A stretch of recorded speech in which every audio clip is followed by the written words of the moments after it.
بنو عباس کے بارے میں بھی تفصیل سے بتائیں جیسا کہ بنو امیہ کے بارے میں. بنو عباس کے بارے میں نے وقتاً فوقتاً ڈسکشن کی. ڈیٹیل اس لیے نہیں کی کہ بنو عباس کا جو ایشو ہے نا وہ نبی علیہ السلام اور صحابہ کے دور کے ساتھ ریلیٹڈ نہیں ہے. بنو عباس کو حکومت ملی ہے نبی صلی اللہ علیہ وآلہ وسلم کی وفات کے آلموسٹ 110-15 سال کے بعد. اس وقت تک تو آلموسٹ سارے صحابہ تو کنفرم فوت ہو چکے تھے. ان کی حکومت 127 ہجری میں آئی ہے اور آخری صحابی 110 ہجری میں فوت ہو گئے. ابو طفیل عامر بن واصلہ رضی اللہ تعالیٰ عنہ شیعان علی میں سے تھے. جنگ جمل صفین نہروان تینوں لڑی ہوئی ہیں انہوں نے. ان کے بعد روئے ارض میں کوئی بندہ صحابی ہونے کا دعویٰ کرے تو محدثین کہتے ہیں وہ کذاب ہے. یہ آخری صحابی جو فوت ہوا ہے حضور کی وفات کے 100 سال کے بعد فوت ہوئے ہیں. وہ 8 سال کی عمر میں حضور کی زیارت کی ہوئی ہے انہوں نے, ابو طفیل عامر بن واصلہ نے. انہوں نے کئی حدیثیں مولا علی سے روایت کی ہوئی ہیں. تو یہی آپ کو پتا ہے جب وہ مولا علی جنگ صفین کے موقع پر سنن نسائی الکبریٰ المستدرک للحاکم میں آتا ہے, میں نے کربلا والے ریسرچ پیپر میں بھی ڈالا ہے, کہ مولا علی صحابہ سے کہتے ہیں کہ گواہی دو نا میرے لیے. حضور نے نہیں کہا تھا من کنت مولا فہذا علی مولا؟ تو 12 صحابہ وہاں پہ کھڑے ہوئے گواہی دینے کے لیے. ابو طفیل بن عامر بن واصلہ کہتے ہیں میرے دل میں نا تھوڑی بات آئی کہ یہ بات صحیح ہے کہ نہیں. میں وہاں سے اٹھ کے زید ابن ارقم کے پاس آیا, سینئر صحابی کے پاس. تو انہوں نے کہا کہ اللہ کے نبی جب یہ بات کر رہے تھے میں بھی وہاں پہ غدیر قوم پہ موجود تھا. یہ وہی ابو طفیل عامر بن واصلہ ہے. تو ابو طفیل عامر بن واصلہ فوت ہو گئے. اب 127 ہجری میں بنو عباس ہے. اب بنو عباس کا تعلق چونکہ نبی علیہ السلام کے مبارک زمانے سے نہیں ہے, صحابہ کے زمانے سے نہیں ہے, تابعین میں بھی ایسا سچ نہیں, تبع تابعین میں مین ان کا رول آیا ہے. تو اس لیے احادیث کی کتابوں میں ان کے بارے میں وہ ڈیٹیلز نہیں ملتی ہیں. باقی اہل بیت کی دشمنی میں بنو امیہ سے 4 ہاتھ آگے تھے, لیکن ایک خوبی تھی چونکہ یہ اہل البیت میں سے تھے. بنو عباس جو صحیح مسلم میں زید ابن ارقم سے پوچھا گیا کہ آل محمد کون ہے, تو انہوں نے کیا کہا تھا؟ آل علی, آل عباس, آل جعفر اور آل عقیل. تو چونکہ یہ اہل البیت میں سے تھے تو مولا علی کے لیے بہت رسپیکٹ رکھتے تھے. یعنی ممبروں سے وہ سب و شتم کا سلسلہ ختم ہو گیا. شیعان علی کو خوش کرنے کے لیے انہوں نے اس لیول تک اترے کہ انہوں نے سوائے حضرت عثمان اور عمر بن عبدالعزیز کے, اب میں نام نہیں لیتا پھر مسئلہ خراب ہو جائے گا, ان 2 بندوں کو بنو امیہ کے چھوڑ کے بنو امیہ کے جتنے حکمران تھے ان کی قبریں تک اکھاڑ کے انہوں نے, ان کی لاش ایک بندے کی سلامت نکلی تھی, سلمان اس کی ہشام بن عبد الملک کی, باقی کسی کی لاش بھی نہیں نکلی. اور ان کی ہڈیاں جو ہے نا انہوں نے نا, اور یہ تو نکل, ان کے بڑے امام نے البدایہ والنہایہ میں تاریخ ابن کثیر میں لکھا ہے, تو یہ تاریخ میں ہی ملے گا نا. وہ ہم نے ایک دفعہ ڈسپلے کرایا تھا کہ کیا نکلا تھا اس میں سے, تو وہ انہوں نے پھر ان کو آگ لگایا اور اس طریقے سے سارا کچھ. یہ بنو عباس نے غصہ اپنا پورا نکالا. غلط ہے, لاش کی تو کافر کی لاش کی بھی توہین نہیں ہونی چاہیے, لیکن نقصان انہوں نے یہ پہنچایا کہ یہ شیعان علی کو اپنے حکومت کی دوام کے لیے یوز کرتے رہے. حضرت علی سے عشق شو کیا, ممبروں سے حضرت علی کی تعریفیں بیان ہوئیں, اور اہل بیت کے اماموں کو, پہلے امام جعفر کو, پھر امام موسیٰ کاظم کو, امام علی رضا کو, تو مامون الرشید جب 3 بر اعظموں کا خلیفہ بن چکا تھا بنو عباس کا, ہارون رشید کا بیٹا, اس نے تو اپنا ولیعہد بھی نامزد کر دیا تھا, لیکن بعد میں زہر دے کے مروا دیا. جو مشہد میں مزار ہے بہت بڑا امام علی رضا کا, بنو عباس نے سارے اہل البیت کو شہید کیا ہے بعد میں, لیکن ظاہراً وہ ان کا بہت احترام کرتے تھے, ان کو آگے آگے رکھتے تھے ہر مذہبی ایکٹیویٹی میں, تاکہ لوگوں سے ہمدردیاں اپنے حق میں حاصل کریں. اسلام کے لیے بھی نہیں تھے. سب سے بڑی تو انہوں نے فقہ حنفی جو ہمارے اوپر تھوپ دی ہے, یہ بنو عباس نہیں تھوپی ہے.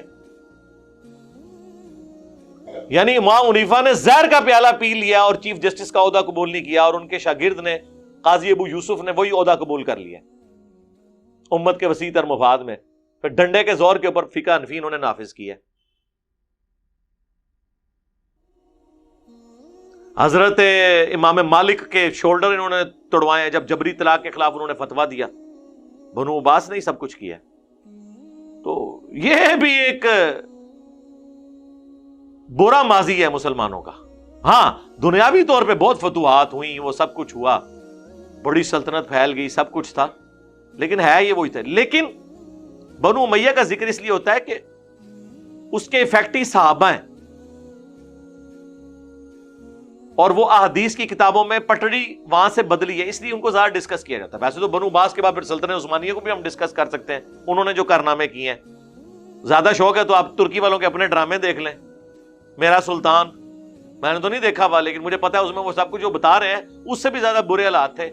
100 کنیزیں انہوں نے اپنے حرم میں ڈالی ہوئی ہوتی تھی. یہ آج قسم کے لوگ تھے, تو اس لیے چھوڑ دیں. تو اس لیے میں نے ان کو موضوع بحث اس لیے نہیں بنایا زیادہ کہ چونکہ احادیث کی کتابوں میں ذکر نہیں ہے ڈائریکٹ صحابہ اور تابعین کے یہ اس طریقے سے قاتل نہیں ہے, تبع تابعین سے ان کا قتل و غارت کا سلسلہ شروع ہے. یہ بات حقیقت ہے کہ 500 سال تک یہ تلوار پھر مسلمانوں پہ مسلط رہی ہے ملوکیت کی شکل میں. بنو امیہ سے تو 100 سال کے اندر ہی جان چھوٹ گئی تھی, لیکن یہ تو 500 سال تک حکمران رہے ہیں. لیکن ایٹ لیسٹ ان کے دور میں انہوں نے بغداد سٹی آباد کیا, کیونکہ آپ کو پتا ہے نا خلفائے راشدین کا دارالخلافہ تھا مدینہ, حضرت علی کو مجبوراً کوفے جانا پڑا. اس کے بعد حضرت معاویہ جب حاکم بنے ہیں انہوں نے نہ مدینہ رکھا نہ کوفہ, وہ شام میں دمشق میں انہوں نے دارالخلافہ شفٹ کر لیا. پھر جب بنو عباس بنے تو ظاہر ہے انہوں نے دمشق کو تو نہیں بنانا تھا دارالخلافہ, انہوں نے پھر ایک نیا سٹی آباد کیا بغداد. لیکن رکھا یعنی انہوں نے عراق میں پرشین امپائر والی جگہ پہ اپنا دارالخلافہ, ظاہر ہے وہ بنو امیہ سے نفرت کرتے تھے. پھر بنو امیہ کی حکومت صرف اسپین تک رہی ہے, وہ 800 سال تک, وہ بھی جو کچھ وہاں کارنامے کرتے رہے, آپ کو پتہ کس طرح حکومت ختم ہوئی ہے. باقی پورے مسلم ورلڈ پہ بنو عباس کی حکومت تھی, صرف ایک اسپین والا حصہ جو ہے نا وہ بھی اپنے آپ کو ایک حاکم کے طور پہ کہلاتا تھا, خلیفہ نہیں کہلاتا تھا. خلیفہ وہی کہلاتے تھے جو بنو عباس کے خلفاء تھے. ہارون رشید, مامون الرشید, خلیفہ منصور, معتصم باللہ, یہ سب کے بڑے بڑے جو اتنے حکمران ہیں سب بنو عباس کے ہیں. ان میں بڑی بڑی خوبیاں بھی ہیں اور بڑے بڑے کام بھی پائے ہیں انہوں نے, ٹھیک ہے نا. لیکن ان کے کام اس حوالے سے وہ نہیں ہے, لیکن ان کے دور میں علمی کام جتنی حدیث کی کتابیں ہیں وہ ان کے ادوار میں مدون ہوئی ہیں, اور فقہ کے کام ہوئے ہیں. ایک علمی دنیا میں ایک بڑی بڑی آپ کو جو یونیورسٹیز ملتی ہیں, بغداد مرکز تھا. جس طرح آج لوگ یورپ امریکہ میں پڑھنے کے لیے جاتے ہیں, دوسرے ملکوں سے لوگ وہاں آتے تھے, وہ کنٹریبیوشن ہے. باقی کے اسلام کے لیے انہوں نے وہی کچھ تھے, بنو امیہ تھے جو سوائے ایک چیز کے کہ حضرت علی سے عقیدت رکھتے تھے, اہل بیت کا بظاہر بہت احترام کرتے تھے, لیکن کسی کو زندہ نہیں چھوڑا. سارے امام اہل بیت کے جتنے تھے وہ انہوں نے ہی قتل کیے ہیں.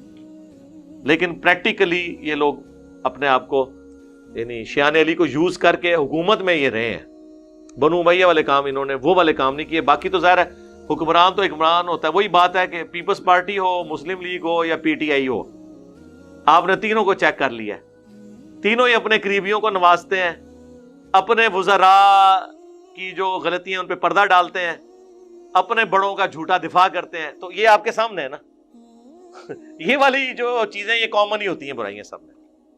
کیا قطر والوں کو چاہیے کہ حضرت عمر کی شہادت سے حضرت حسین کی شہادت تک فلم بنائے؟ یہ کبھی بھی پاسبل نہیں ہوگا.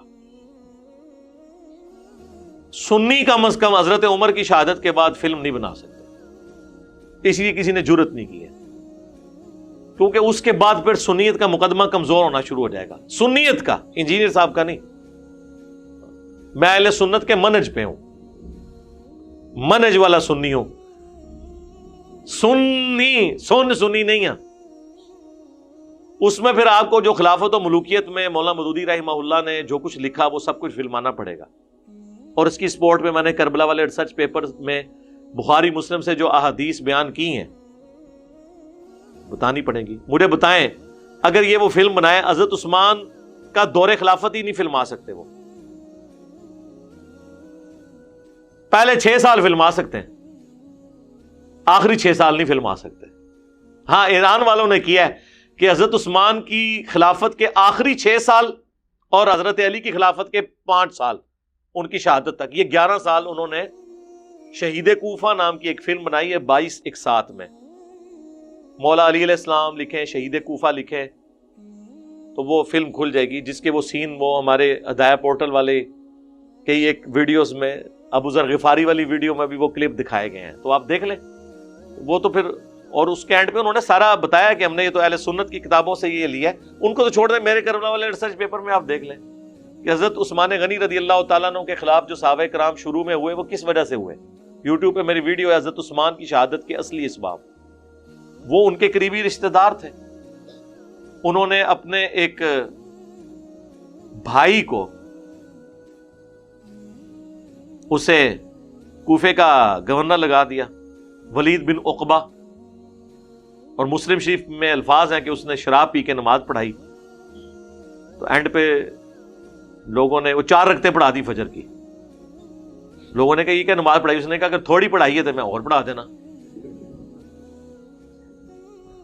حضرت عثمان تک شکایت پہنچی کہ یہ جو آپ نے تحفہ ہم پہ مسلط کیا ہے نا، سب سے امپورٹنٹ سٹی کے اندر کوفے میں 2 ہی مراکز تھے مسلمانوں کے اس وقت. پھر حجاز مدینے کے بعد رومن امپائر گری ہے تو شام بیت المقدس اور وہ پورا ایریا، اور ادھر پہ پرشین امپائر گری ہے تو کوفہ. حضرت عمر فاروق رضی اللہ عنہ نے اپنے دور میں اسے فوجی چھاونی ڈکلیئر کیا تھا، وہاں کا گورنر لگا دیا. اب لوگ پھر حضرت عثمان کو شکایتیں لکھ رہے ہیں کہ جی یہ تحفہ اپنا واپس بلائیں. بخاری میں بھی بلکہ حضرت عثمان کے چیپٹر میں یہ حدیث موجود ہے کہ لوگ چیما گوئیاں کر رہے ہیں کہ میرا رشتہ دار ہے تو میں اسے کوڑے نہیں لگواؤں گا، تو میں اس طرح نہیں کروں گا، میں اسے چھوڑوں گا نہیں. اور مسلم شریف میں پوری تفصیل موجود ہے. حضرت علی بیٹھے ہیں، حسن ابن علی بیٹھے ہوئے ہیں، اور عبداللہ بن جعفر بیٹھے ہوئے ہیں. حضرت جعفر طیار حضرت علی کے جو بھائی تھے ان کے بیٹے، یعنی حضرت علی کے بھتیجے. انہی سے پھر حضرت علی نے اپنی بیٹی زینب کا بھی نکاح کیا تھا. یہ وہی زینب ہے جنہوں نے یزید کے دربار میں خطبہ دیا تھا. اور یہ 2 بڑے لاڈلے بیٹے ہیں حضرت علی کے، کیونکہ ان کی ماں کے ساتھ حضرت علی نے نکاح کر لیا تھا جب ان کے خاوند فوت ہوئے. حضرت جعفر کی بیوی تھی اسما بنت امیس، وہ شہید ہوئے غزوہ موتا میں. تو حضرت ابوبکر نے ان سے شادی کی، ان سے محمد بن ابی بکر پیدا ہوئے. پھر حضرت ابوبکر فوت ہوئے تو پھر ان سے شادی کر لی حضرت علی نے، تو محمد بن ابی بکر کی پرورش انہوں نے کی. محمد بن ابی بکر، عبداللہ بن جعفر، یہ دونوں اسما بنت امیس کے بیٹے ہیں. ماں دونوں کی کامن ہے، باپ الگ ہے. ایک کا باپ ابوبکر ہے، دوسرے کا حضرت جعفر ہے رضی اللہ عنہما وعلیہم السلام. حضرت عثمان نے کہا کہ علی کوڑے لگاؤ اسے. حضرت علی نے کہا حسن، صحیح مسلم کے الفاظ ہیں، کوڑے لگاؤ. حضرت حسن نے کہا کہ جو اس کی میٹھی کھاتا ہے نا وہی کڑوی بھی چکھے. بڑے سخت الفاظ تھے کہ ہم کیوں لگائیں، یعنی جو میٹھی کھاتا ہے. یعنی حضرت عثمان خود اس طرح کے لوگوں کو گورنر لگاتے ہیں، اور جب ان کو سزا دینے کی باری آئی تو ہمیں آگے کرنے ہیں. تو اس وقت تو قبائلی تعصب تھا، یہ بنو امیہ سے ہیں، ہم بنو ہاشم سے ہیں، تو ہم کیوں دشمنی مول لیں. حضرت حسن نے اپنے باپ کی بات نہیں مانی. اس سے آپ ریونج کا اندازہ لگائیں اس وقت کتنا تھا. پھر عبداللہ سے کہا تو وہ کھڑے ہوئے، انہوں نے 40 کوڑے لگائے اور کہا کہ اللہ کے نبی علیہ السلام 40 لگاتے تھے اور حضرت عمر 80 لگواتے تھے. مجھے دونوں محبوب ہیں لیکن میں 40 پہ اکتفا کرتا ہوں. ویسے میرے صاحب 80 لگوانے چاہیے تھے سر. تو اس طرح کی چیزیں یہ کس طرح فلم آ سکتا ہے کوئی؟ پھر کہاں تک بات جائے گی؟ حضرت عثمان کا محاصرہ کرنے والے کئی ایسے اصحاب ہیں جو صلح حدیبیہ کے اصحاب ہیں. تبھی تو صحیح بخاری میں آتا ہے 695 نمبر حدیث، جب لوگوں نے آگے پوچھا کہ مدینے پر فتنے کے امام کا قبضہ ہے، ہم نماز ان کے پیچھے پڑھ لیں، تو حضرت عثمان نے کہا نیکی کے کاموں میں ان کا ساتھ دو، برائی میں الگ رہو. تو حضرت عثمان کو پتا تھا یہ مسلمان ہیں جو مسجد نبوی میں قابض ہوئے ہیں اور مجھے معصور کر دیا. تو حضرت عثمان کی شہادت کے اصلی اسباب میری ایک ویڈیو ہے، حضرت عثمان شہید کیوں ہوئے اس نام سے. ڈاکٹر اسرار کی تصویر لگی ہوئی ہے اس میں، مولانا مودودی کی لگی ہوئی ہے، میری لگی ہوئی ہے، یہ بتانے کے لیے کہ ڈاکٹر اسرار صاحب کی یہ فیلڈ ہی نہیں تھی. انہوں نے خام خواہ مودودی صاحب کے بارے میں سٹیٹمنٹ دے دی کہ انہوں نے خلافت و ملوکیت میں حضرت عثمان کے بارے میں جو کچھ لکھا میں اس سے ایگری نہیں کرتا. تو آپ کے ایگری کرنے سے تاریخ تو نہیں بدل جانی ہے، حدیث کی کتابیں تو نہیں بدل جانی ہیں. اگر کوئی کبوتر آنکھیں بند کر لے تو بلی تو غائب نہیں ہونے کی. ہاں وہ اپنے آپ کو خوش کر لے کہ بلی مجھے نظر نہیں آ رہی. تو اس لیے میرے بھائی یہ فلم نہیں بن سکتی. جو بنائے گا نا اسے وہ رافضی ڈکلیئر کر دیں گے. اس لیے ٹھیک ہے حضرت عثمان کی شہادت تک ہی رکھیں. اس فلم کے اندر بھی انہوں نے کئی ایک سین چھوڑ دیے. مثلا میرے نزدیک سب سے بڑا جو انہوں نے کام ڈالا ہے نا اس فلم میں، حالانکہ میں سب سے زیادہ پروموٹ کر رہا ہوں عمر سیریز کو، غزوہ خیبر انہوں نے فلمایا ہی نہیں ہے. کیا تھا، ایک دو سین ڈال لیتے. اگر خندق میں ابن عبد الود کا قتل حضرت علی کے ہاتھوں انہوں نے دکھا دیا تو خیبر میں مرہب کا قتل دکھا دیتے، 10 منٹ کی ویڈیو ایڈ ہونی تھی. غدیر خم کا خطبہ دکھایا ہی کوئی نہیں. حجۃ الوداع کا خطبہ پھر بھی انہوں نے پریزنٹ کیا، غدیر خم کا دکھایا ہی نہیں ہے. تو ڈنڈی تو اس میں بھی ماری ہوئی ہے. اور سقیفہ بنی ساعدہ والا بھی جو کچھ دکھایا ہے وہ بھی فراڈ ہے، اس طریقے سے نہیں ہوا جس طرح انہوں نے دکھایا ہے. کچھ ٹھیک ہے، کچھ غلط بھی ہے. یہ جو فلم بنائی ہے اس میں بھی انہوں نے ظاہر ہے وہ سنیت کا مقدمہ انہوں نے پیش کیا نا، اسلام کا مقدمہ پیش کرنا چاہیے تھا. بہرحال اس میں بھی بہت کچھ ہے، جو انہوں نے بتا دیا وہ بھی بہت ہے. یعنی جب حضرت علی کے پاس ابو سفیان آتا ہے کہ جی ایک چھوٹے قبیلے کا بندے کو خلیفہ چن لیا ابو بکر کو، تو تم میرے ساتھ آؤ، میں مدینے کو پیادوں سے اور سواروں سے بھار دوں گا، تم خلافت کے حقدار ہو. تو ابو سفیان کو ڈانٹ دیا مولا علی نے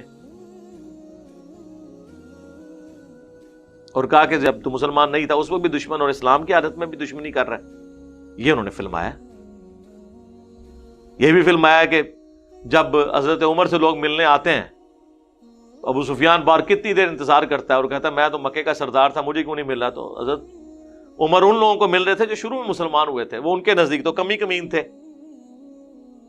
وہ غصہ کھا گیا، لیکن حضرت عمر نے کہا نہیں، جو اسلام میں پہل کیے ہوئے ہیں وہ پہلے ہیں. یہ تو نہیں کوئی سردار ہے تو اب ادھر بھی مزے لوٹے اور ادھر بھی آ کے. یہ بھی انہوں نے فلمایا ہے. جب شام فتح ہوتا ہے تو وہاں پہ سہیل ابن عمرو کے سامنے ابو سفیان کہتا ہے کہ پہلے یہ لوگ ہمارے بادشاہ تھے، اب ہم یہاں کے بادشاہ ہیں. تو کہتے ہیں نہیں، اللہ کے نبی کو اللہ نے بادشاہ بنا کے نہیں بھیجا. ٹھیک ہے، تو وہ والا جو معاملہ، اس طرح کے سارے سین انہوں نے فلمائے ہیں، چھوڑا کچھ نہیں ہے، لیکن کچھ چیزیں چھوڑ بھی دی. حضرت علی کی شہادت کی وجہ کیا تھی؟ حضرت علی کی شہادت کی وجہ خوارج تھے. خوارج کو بڑا غصہ تھا حضرت علی پہ. 3 خارجی تھے، انہوں نے آپس میں یہ طے کیا تھا کہ 3 بندے ایکسز آف ایول ہیں، نعوذ باللہ. حضرت علی، حضرت معاویہ، عمرو بن عاص، تینوں کے لیے بندوں کی ڈیوٹیاں لگیں. حضرت معاویہ تو اس دن فجر کے لیے گھر سے نکلے ہی نہیں، اور عمرو بن عاص زخمی ہوئے، وہ بچ گئے، اتنا زخم نہیں لگا. حضرت علی شہید ہو گئے، خارجیوں نے آپ کو شہید کیا تھا. اور لیکن کچھ دن آپ سلامت رہے ہیں، فوراً نہیں شہید ہوئے، ہوش میں تھے. ساتھیوں نے کہا ہم اس کا پورا گھر جلا دیں گے، پوری فیملی ختم کر دیں گے. حضرت علی نے کہا نہیں، اگر میں شہید ہو گیا اس زخم سے تو میرے بدلے اسی کو قتل کرنا، اور اگر میں بچ گیا تو پھر میری مرضی، میں اسے معاف کروں جو بھی مسئلہ ہے. اس کو بڑے آرام سے کھانا کھلایا، آرام سے رکھا. سر یہ حضرت علی کا حوصلہ ہے. اور مجموع الزوائد کے اندر المستدرک للحاکم میں یہ حدیث موجود ہے. حضرت علی خطبے میں کہتے ہیں کہ مجھے نبی الاسلام نے فرمایا تھا کہ اے علی، ایک شخص جو ہے وہ تیرے سر کے خون سے تیری داڑھی کو رنگ دے گا. تو حضرت علی نے کہا کہ ایک شخص کھڑا، اس نے کہا حضرت اگر یہی بات ہے تو آپ اپنا کسی کو خلیفہ مقرر کر دیں. انہوں نے کہا میں اپنا خلیفہ کسی کو مقرر نہیں کروں گا، رسول اللہ جس طرح ہمیں چھوڑ کے گئے تھے میں تمہیں ویسے ہی چھوڑ کے جاؤں گا. تو وہ آگے سے بلیک میل کرنے لگا، کہنے لگا حضرت پھر آپ اللہ کو کیا منہ دکھائیں گے؟ انہوں نے کہا کہ میں اللہ سے دعا کرتا ہوں اگر تمہارے حق میں کوئی چیز بہتری ہے تو میرے بعد تمہیں کوئی بہتر حکمران دے دے گا، اور اگر تمہارے لیے شر لکھا ہے تو پھر تو میں تو کچھ نہیں کر سکتا. ٹھیک ہے نا، میں اپنے کندھوں پہ بوجھ نہیں اٹھا سکتا کہ میں کسی کو، یعنی حسن ابن علی کو بھی انہوں نے نہیں بنایا. یہ تو بعد میں حضرت عبداللہ ابن عباس باقی صحابہ نے مشورے سے 6 مہینے کے لیے جو خلیفہ رہے وہ بعد میں، وہ کہتے ہیں حضرت علی نے حسن کو بنا دیا تھا. نہیں، انہوں نے کیوں بنانا تھا، ان کی تو طبیعت نہیں تھی. اور مجموع الزوائد کے اندر یہ حدیث موجود ہے المستدرک للحاکم میں، سنن نسائی الکبریٰ میں، کہ عمار بن یاسر اور حضرت علی تھے، دونوں سوئے ہوئے تھے. حضور دونوں کے پاس آئے، دونوں کے جسموں سے مٹی جھاڑی، بڑے لاڈلے تھے. اور حضرت علی سے کہا اٹھ ابو تراب. ایک تو بخاری مسلم میں ابو تراب والی حدیث ہے نا، یہ بھی ہے ایک حاکم والی. اور کہا پھر میں تمہیں 2 بڑے بدبختوں کے بارے میں نہ بتا دوں؟ اگلی امتوں میں سب سے بڑا بدبخت وہ تھا جس نے قوم سمود کی اونٹنی کو قتل کیا، حضرت صالح علیہ السلام کی جو اونٹنی تھی، اور قوم پر عذاب آ گیا. میری امت کا سب سے بڑا بدبخت وہ ہوگا جو اے علی تیرے سر کے خون سے تیری داڑھی کو رنگ دے گا. تو قوم سمود کی اونٹنی قتل کرنے پہ قوم سمود پہ عذاب آیا، مولا علی کو قتل کرنے پہ، مولا علی کو تکلیفیں دینے پہ اس امت پہ ایسا عذاب آیا کہ دوبارہ خلافت راشدہ قائم ہی نہیں ہو سکی. اب امام مہدی والا معاملہ ایک ایکسٹرا آرڈنری ہے وہ ایک الگ بات ہے. علی بھائی مفتی اسحاق صاحب بیان کرتے ہیں کہ امام زابی نے بھی لکھا ہے کہ حضرت عبداللہ بن عمر کو قتل کی دھمکی دے کر یزید کی بیعت کروائی گئی. آپ کا اس کے بارے میں کیا موقف ہے؟ نہیں، میں اس بات کو صحیح نہیں سمجھتا کہ عبداللہ بن عمر نے ڈر کے بیعت کی ہے. ان کو اجتہادی غلطی لگی ہے، کیونکہ یہ ڈر کے بیعت کی ہوتی. بخاری مسلم میں حدیث ہے جب واقعہ حرہ کے بعد یزید کی لوگ بیعت توڑ رہے تھے، ان میں سرغنہ بڑے صحابی تھے عبداللہ ابن مطیع. تو مسلم کے الفاظ ہیں، بخاری میں بھی ہے کہ عبداللہ بن عمر ان کے پاس جاتے ہیں کہ تم لوگ بیعت نہ توڑو. جب ایک دفعہ بیعت کی ہوئی ہے، جو بغیر خلیفہ کے بغیر امام کے مرا وہ جہلیت کی موت مرا، اور یہ عہد شکنی ہے. تو میں اکثر کہتا ہوں کہ وہ کوئی بریلوی دیوبندی تو نہیں تھے جو بیعت توڑ رہے تھے، وہ بھی تو صحابہ تابعین تھے، ان کی بھی ایک رائے ہے. عبداللہ ابن مطیع تو صحابی تھے، اور یہ وہ صحابی ہیں جنہیں گٹھی نبی علیہ السلام نے دی ہے. یہ بچپن میں جب پیدا ہوئے تو حضور نے اپنے مبارک منہ میں کھجور چبا کے ان کے منہ میں ڈالی تھی، اور وہی کہتے تھے کہ حسین ابن علی کو انہوں نے قتل کر دیا، اب کون سی ہماری بیعت رہ گئی ہے. تو ان کو اجتہادی غلطی لگی. وہ محمد بن حنفیہ کے بارے میں کہتے ہیں کہ جی وہ تاریخ ابن کثیر البدایہ والنہایہ اس سے بھی آدھی روایت پیش کرتے ہیں کہ محمد بن حنفیہ نے کہا کہ میں نے تو یزید کو جو ہے وہ صوم و صلات کا پابند پایا ہے اور سنت کا عامل پایا ہے، اس یزید کو جس کے اباء و اجداد نے سنتیں چھوڑی ہوئی تھی، توڑی ہوئی تھی، بدعت جاری کی تھی. تو عبداللہ ابن مطیع کہتے ہیں کہ وہ تو شرابی ہے، قریب آسمان سے پتھر برس پڑے. اور یہ کٹھی روایت ہے، یہ آدھی پیش کرتے ہیں. کہتے ہیں نہیں، حضرت علی کے بیٹے نے گواہی دے دی ہے، محمد بن حنفیہ نے. حنفیہ نامی عورت سے ایک بیٹا تھا، اور وہ تو تابعی ہے، اور عبداللہ ابن مطیع صحابی ہیں. تو پھر پوری روایت مانو نا. عبداللہ ابن مطیع کہہ رہے ہیں کہ وہ شرابی ہے، اور تابعی کہہ رہا ہے کہ بڑا نیک ہے، تو منو پھر دی نہیں، پھر صحابی کی بات مانی جائے گی. عبداللہ ابن مطیع نے کہا کہ حضرت جتنا عرصہ آپ وہاں رہے نا، اتنے عرصہ وہ سر ڈھانپ کے نماز پڑھتا رہا، پہلے ننگے سری نماز پڑھتا سی. تو انہوں تکانے واسطے وہ ذرا مومن بنے آیا سی. ہوتا ہے نا، لوگ یہاں پہ ایکٹنگ کر لیتے ہیں نا. ہمارے کئی علماء بھی حکمرانوں کو مل کے آتے ہیں، تعریفوں کے پل باندھتے ہیں. ماشاءاللہ جی وہ تہجد گزار نے. آج میں صبح ایک ویلاگ سن رہا تھا جی، وہ ابھی جو ہمارے نئے D G I S I بنے ہیں وہ تہجد گزار ہیں. یار اللہ کے لیے پڑھ رہا ہے، اور اس سے بھی میں کہوں گا یار اگر تو پڑھتا بھی ہے تو لوگوں کو کیوں بتاتے ہو یار. تم لوگ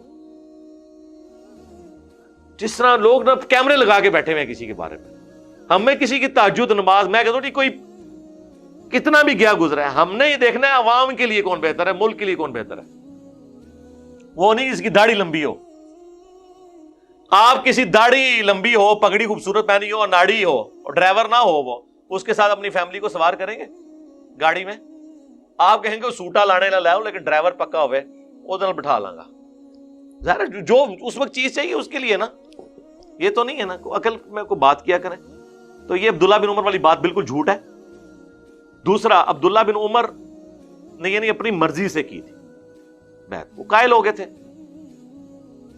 ورنہ حضرت علی کی بیعت کیوں نہیں کی ہے؟ تو مولانا اسحاق صاحب خود مانتے ہیں کہ حضرت علی کی بھی بیعت نہیں کی. عبداللہ بن عمر اس وقت غیر جانبدار ہو گئے تھے، جسے انگلش میں نیوٹرل کہا جاتا ہے. لیکن صحیح بخاری میں آتا ہے کہ حجاج بن یوسف نے ان کے پاؤں میں نیزہ مروا دیا تھا، اور وہ عیادت کرنے کے لیے آیا کہ جی مجھے پتہ چل جائے نا آپ کو کس نے زخم دیا ہے جس سے آپ شہید ہوئے ہیں. انہوں نے کہا مجھے اس نے قتل کیا ہے، مجھے اس نے زخم دیا ہے جس نے حالت احرام میں اس طرح کے جنگی آلات لانے کی اجازت دی ہے. یعنی تم ڈائریکٹ نہیں کہا. تو بنو امیہ نے ان کو قتل کروایا، کیونکہ عبداللہ بن عمر چونکہ ان کے والد کی وجہ سے مسلمان کو فتوحات ہوئی تھی. بنو امیہ کے جتنے حکمران تھے نا، تو عبداللہ بن عمر کا بڑا ادب کرتے تھے. عبد الملک بن مروان نے خط لکھا، بخاری مسلم میں آتی ہے تفصیل، کہ حج کے ہر معاملے میں آپ نے عبداللہ بن عمر سے مشورہ کر کے چلنا ہے. گورنر تھا حجاج بن یوسف مکہ مدینے کا، لیکن وہاں کا گورنر اس وقت یہ ہوتا تھا کہ گورنر ہی خود خطیب اور امام مسجد بھی ہوتا تھا. یہ اس کے لیے آنر ہوتی تھی. امیر حج بھی وہ ہوتا تھا. پوری دنیا سے لوگ آ رہے ہیں، اب پوری دنیا سے لوگ آئیں اور امیر حجوں عبداللہ بن عمر، تو حجاج بن یوسف نے واٹی بڑا سی ہونا ہوتے. پھر آپ دیکھ لیں مجموع الزوائد میں آتا ہے، ہم نے اپنے ریسرچ پیپر میں بھی ڈالا ہوا ہے، المستدرک للحاکم میں بھی موجود ہے. حضرت عبداللہ بن عمر کہتے ہیں مجھے پوری زندگی کسی نیک عمل کے چھوٹنے پر کوئی غم نہیں ہے کہ میں نے کوئی نیک عمل چھوڑا ہو، سوائے ایک بات کے کہ میں نے حضرت علی کے ساتھ مل کر جو باغی گروہ ہے اس کے خلاف قتال نہیں کیا. یہ اپنی آخری عمر میں وہ کہتے تھے. اسی پہ میں بولتا ہوں عبداللہ بن عمر کو آخری وقت میں جو بات سمجھ آئی، حضرت علی کے ساتھیوں کو حضرت علی کی زندگی میں سمجھ آ گئی. اس وقت اگر یہ چند ایک لوگ جو نیوٹرل ہو گئے تھے، سعد ابن ابی وقاص، حضرت عبداللہ ابن عمر، نیوٹرل ہونے کی بجائے حضرت علی کے ہاتھ مضبوط کرتے اور اس وقت بنو امیہ کے فتنے کو دفنا دیا جاتا، تو امت کو یہ دن نہ دیکھنے پڑتے.